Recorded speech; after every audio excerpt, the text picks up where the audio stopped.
Untuk menumbuhkan ekonomi melalui sektor UMKM, Kementerian Perdagangan gelorakan kepada masyarakat untuk mencintai produk lokal daerah.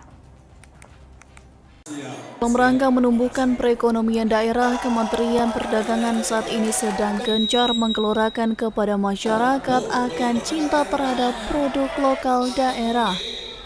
Wakil Menteri Perdagangan Jerry Sambuaga mengatakan, program Kementerian Perdagangan akan terus mendorong usaha mikro, kecil, dan menengah akan terus bertumbuh dan berkembang.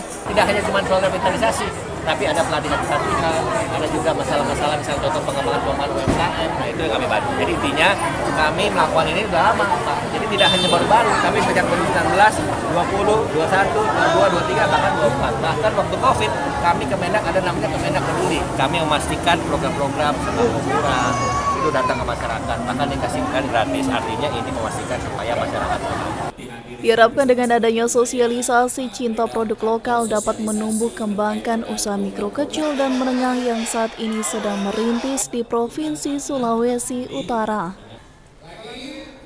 Eka Putra melaporkan untuk Kawanua TV.